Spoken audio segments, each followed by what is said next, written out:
Halo, selamat malam Sobat Bushcraft Look. Ini sekarang kondisinya kita lagi hujan-hujanan. Dan kali ini kita akan melakukan obrolan malam lagi. Dan obrolan malam kali ini yang akan kita bahas itu tentang solo camping atau solo bushcraft atau apapun itu kegiatan outdoor yang kalian lakukan sendirian. Oke, kita sama-sama tahu kalau melakukan kegiatan outdoor sendirian itu memang resikonya lebih besar daripada ketika kita beramai-ramai. Maka dari itu perlu beberapa hal yang harus kita perhatikan agar tetap dalam keadaan sehat, aman, nyaman dalam melakukan kegiatan outdoor ketika sendirian. Oke, kita bahas soal rule atau aturan dasar. Ini bagi saya kawan-kawan ya. Entah kalian mau terapkan atau tidak, tapi ini adalah aturan dasar yang saya terapkan ketika melakukan kegiatan secara sendirian. Tapi sebelum itu saya bikin kopi dulu ya. Takutnya air yang kita rebus tadi udah mau dingin. Oke, kita kembali ke pembahasan tadi. Yang pertama untuk masalah solo camping, rule yang harus diperhatikan itu kalau bagi saya pribadi, yaitu jika ragu, mundur. Jadi dimana ketika kalian melakukan kegiatan, entah kalian hiking sendiri atau apapun itu yang kalian lakukan sendiri, ketika muncul keraguan di hati kalian itu pokoknya jangan diabaikan. Kalau bisa langsung mundur kayak gitu. Kecuali memang muncul keraguan, tapi setelah kalian kalkulasi dengan matang itu tetap bisa untuk dilakukan atau gimana, oke, silakan lanjut kayak gitu. Tapi kebanyakan sih kalau macam kerasa ragu itu langsung mundur ya kawan-kawan ya, jangan dilanjutkan. Jadi ingat untuk stop. Kalau di kata survival itu S itu yang di awal itu kita berhenti dulu dan analisa lingkungan atau kalian bisa perhitungan, memperhitungkan yang akan terjadi ke depan jika kalian tetap melanjutkan sesuatu yang ingin kalian lakukan ketika melakukan solo hiking, solo bushcraft, solo camping, dan apapun itu yang bersifat solo ketika berkegiatan di alam bebas. Jadi itu yang pertama. Kemudian aturan yang kedua bagi saya itu adalah safety-nya alat yang kalian gunakan. Contoh ini hujan parah, ini hujan sih ini. Flashlight-nya itu aman, jangan sampai rembes dan sejenisnya. Jadi kadang kemarin kan kita bahas masalah mahal dan murahnya peralatan bushcraft ya kawan-kawan ya. Itu untuk peralatan bushcraft, dan juga itu berlaku untuk kegiatan outdoor lainnya. Ada mahal dan murah.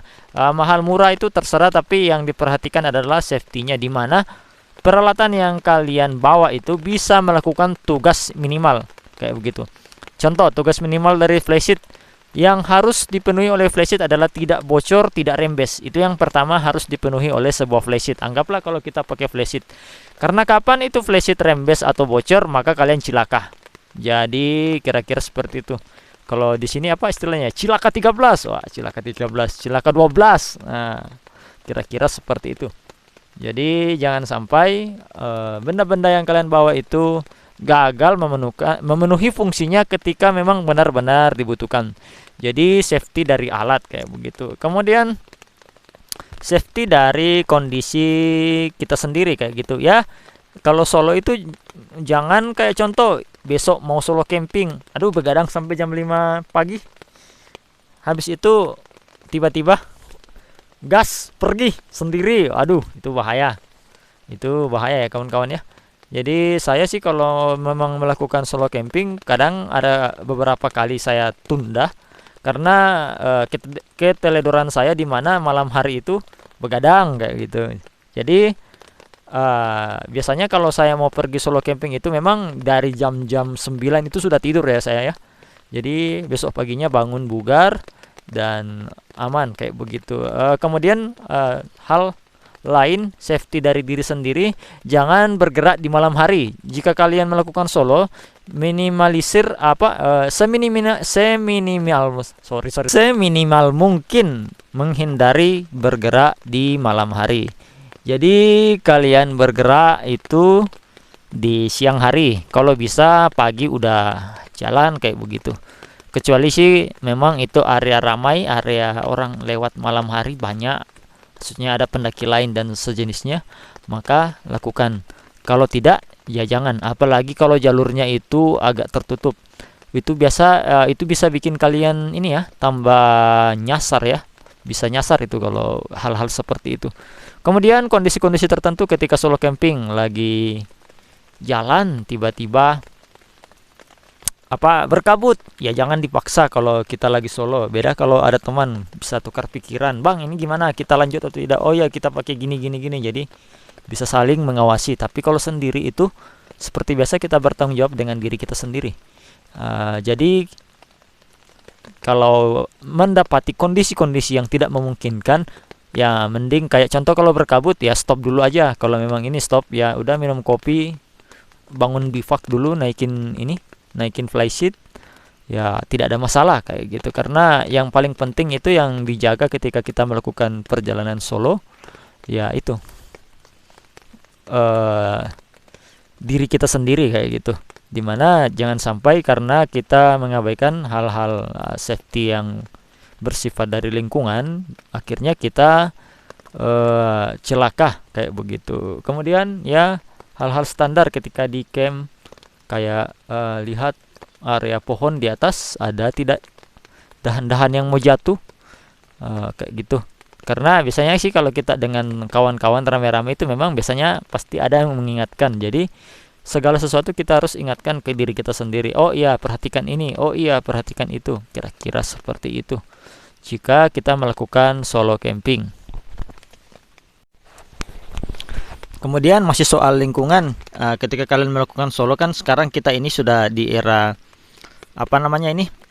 era internet. Jadi kalian bisa melakukan survei atau review sebelumnya. Jadi kalian bisa cari di internet tentang tempat yang akan kalian kunjungi. Jadi kalian sudah bisa mengira-ngira.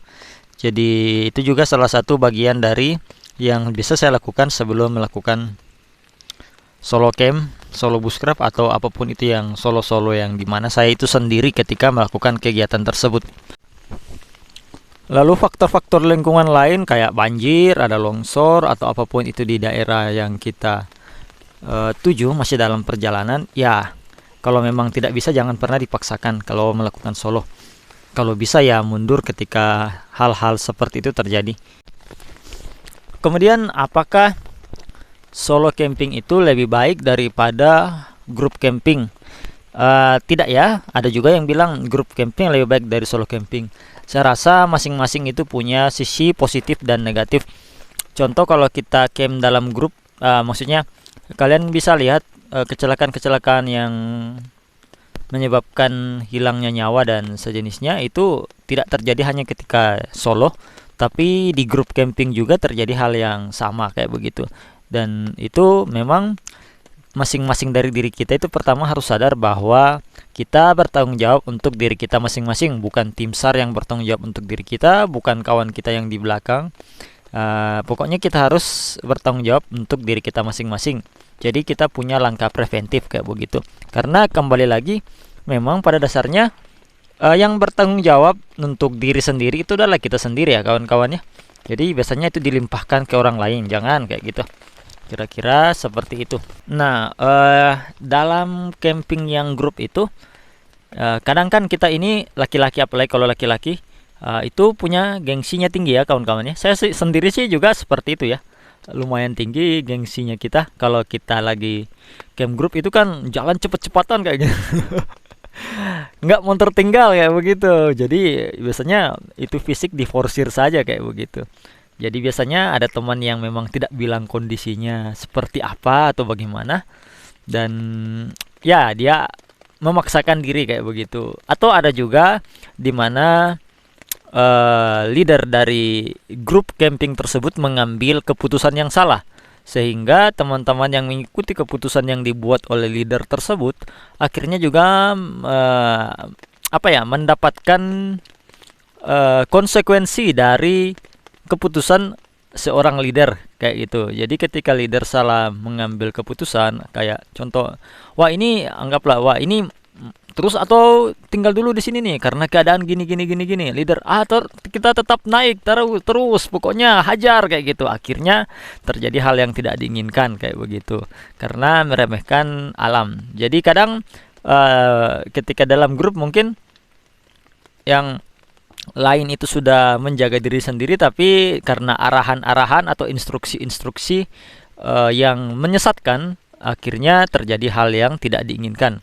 Dan itu juga kenapa kita harus peka terhadap kondisi kawan kita kayak gitu. Oh ya, ini nggak bisa ini. Oh istirahat dulu ini kayak gitu. Kita lihat mungkin tidak ada teman yang tidak ingin mengungkapkan bahwa keadaannya seperti ini, tapi dari raut wajahnya itu kelihatan kayak gitu, atau wah ini agak pucat dikit ini kawan yang di belakang ini. Oke, kita ini dulu ditanyain baik-baik. Ini kamu kenapa kayak gitu? Ini agak pucat sedikit ini.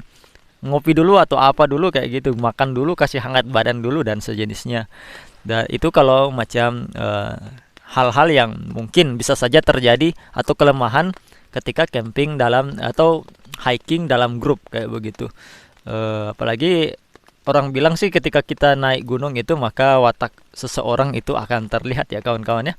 Jadi ketika kita naik bareng atau apa kayak gitu, maka sifat-sifat asli seseorang itu akan terungkap di situ. Jadi kadang ada yang memang seperti ini, seperti itu, dan itu adalah perbedaan yang harus kita terima dan bukan menjadi hal yang membuat kita terpisah-pisah. Karena ini camping group, kita naik dalam grup maka pulang juga dalam grup.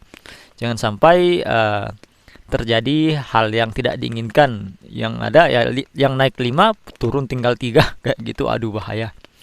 Kira-kira seperti itu. Nah, itu kelemahan kalau camping dalam grup. Nah, kalau untuk solo kelemahannya ya memang lebih banyak lagi ya. Yang pertama itu kalau kita nggak bisa apa ya, maksudnya informasi kalau macam terjadi sesuatu dengan kita, dengan diri sendiri, mau mengadu sama siapa? Mengadu sama diri sendiri. Ya gua ini lagi gini kayak gitu. Itulah kenapa saya bilang ragu. Tadi aturan pertama, kalau ragu jangan kayak gitu. Pokoknya ragu ya sudah di situ aja kayak gitu.